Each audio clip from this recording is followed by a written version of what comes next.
Sosok N, suami bunuh istri depan dua anaknya di Bekasi, pegawai pabrik nyambi jadi ojek online. Inilah sosok suami di Cikarang Barat, Kabupaten Bekasi, Jawa Barat, yang sadis menggorok istrinya hingga tewas. Aksi sadis suami berinisial N membunuh istrinya M dilakukan di depan dua anaknya masih balita di rumah kontrakan mereka di Jalan Cikedokan, RT 1 RW 4, Kampung Cikedokan, Desa Sukadanau, Kecamatan Cikarang Barat.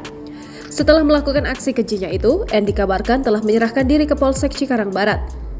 Kini terungkap dalam kesehariannya, N dan istrinya M sama-sama bekerja.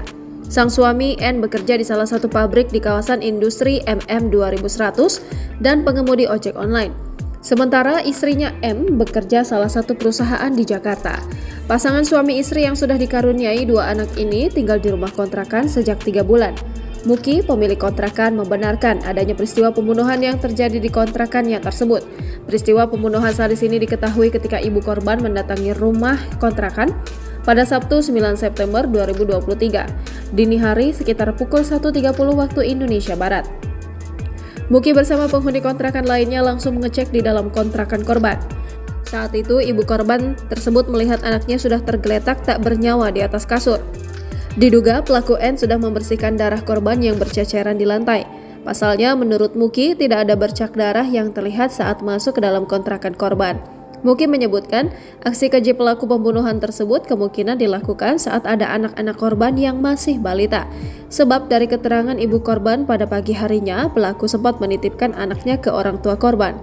Muki melanjutkan polisi langsung tiba di lokasi kejadian untuk mengevakuasi korban dan olah tempat kejadian perkara. Saat tiba di lokasi, polisi membawa pelaku yang sebelumnya sudah menyerahkan diri. Baru mau hubungi RT, iring-iringan mobil polisi sama ambulan tiba-tiba sudah di depan rumah. Saya sempat kaget, ini siapa yang laporan? Kok tiba-tiba udah di sini?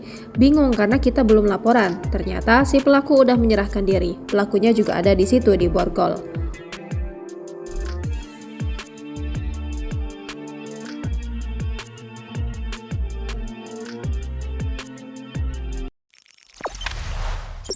Jangan lupa subscribe, share, komen, dan like ya.